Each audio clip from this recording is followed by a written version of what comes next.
Sunitha വില്യംസിനെ dragon freedom പേടകത്തിൽ നിന്ന് പുറത്തിരിക്കുന്നു. ഒരു കുഴപ്പവുമില്ല, കൈവീശി കാണിച്ചുകൊണ്ട് തനിക്ക് ഒരു കുഴപ്പവുമില്ല എന്ന് ഓർമ്മിപ്പിച്ചുകൊണ്ട് ഇപ്പോൾ സ്വയം എഴുന്നേറ്റ് നിൽക്കാൻ ശ്രമിക്കുകയാണ് എന്ന് തോന്നുന്നു. എന്തായാലും അതെ, സുനിത സ്വയം എഴുന്നേറ്റ് ആ പ്രത്യേക സ്ട്രക്ചറിലേക്ക് കയറി ഇരുന്നിരിക്കുകയാണ്. ഇനി മെല്ലെ അവരെ അവിടെ നിന്ന് മാറ്റും. ഇനി കുറച്ച് ദിവസം നേരെ പോകുന്ന ആശുപത്രിയിലേക്കാണ്. അവർ 4 പേരും കൊണ്ടുപോകുന്ന ആശുപത്രിയിലേക്ക് തന്നെയാണ് വൈദ്യപരിശോധനകൾ പൂർത്തിയാക്കേണ്ടത് തിരിച്ചതിന് ശേഷം.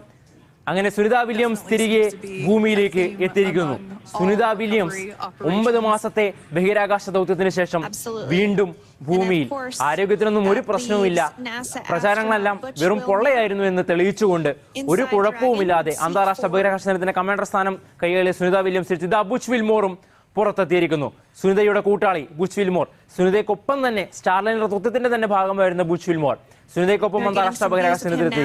രണ്ടുപേരും ഒരുമിച്ചാണ് കഴിഞ്ഞ 9 മാസം ബഹിരാകാശ നിലയത്തിൽ തുടരേണ്ടതായി വന്നത്. അവർ ഒരിക്കലും കുടുങ്ങി കിടക്കുകയായിരുന്നില്ല. നാസ അവരുടെ ദൗത്യം നീട്ടിയതായിരുന്നു. അത് വീണ്ടും വീണ്ടും ആവർത്തിക്കുകയാണ്. ഇതാ ബുച്ചിനും ഒരു കുഴപ്പവുമില്ല. 9 മാസത്തെ ബഹിരാകാശ ജീവിതം ഒരു പ്രതിസന്ധിയും അവർക്ക് സൃഷ്ടിച്ചിട്ടില്ല. ഇനി എന്തായാലും അടുത്തത് ഘട്ടം വൈദ്യപരിശോധനകളാണ്.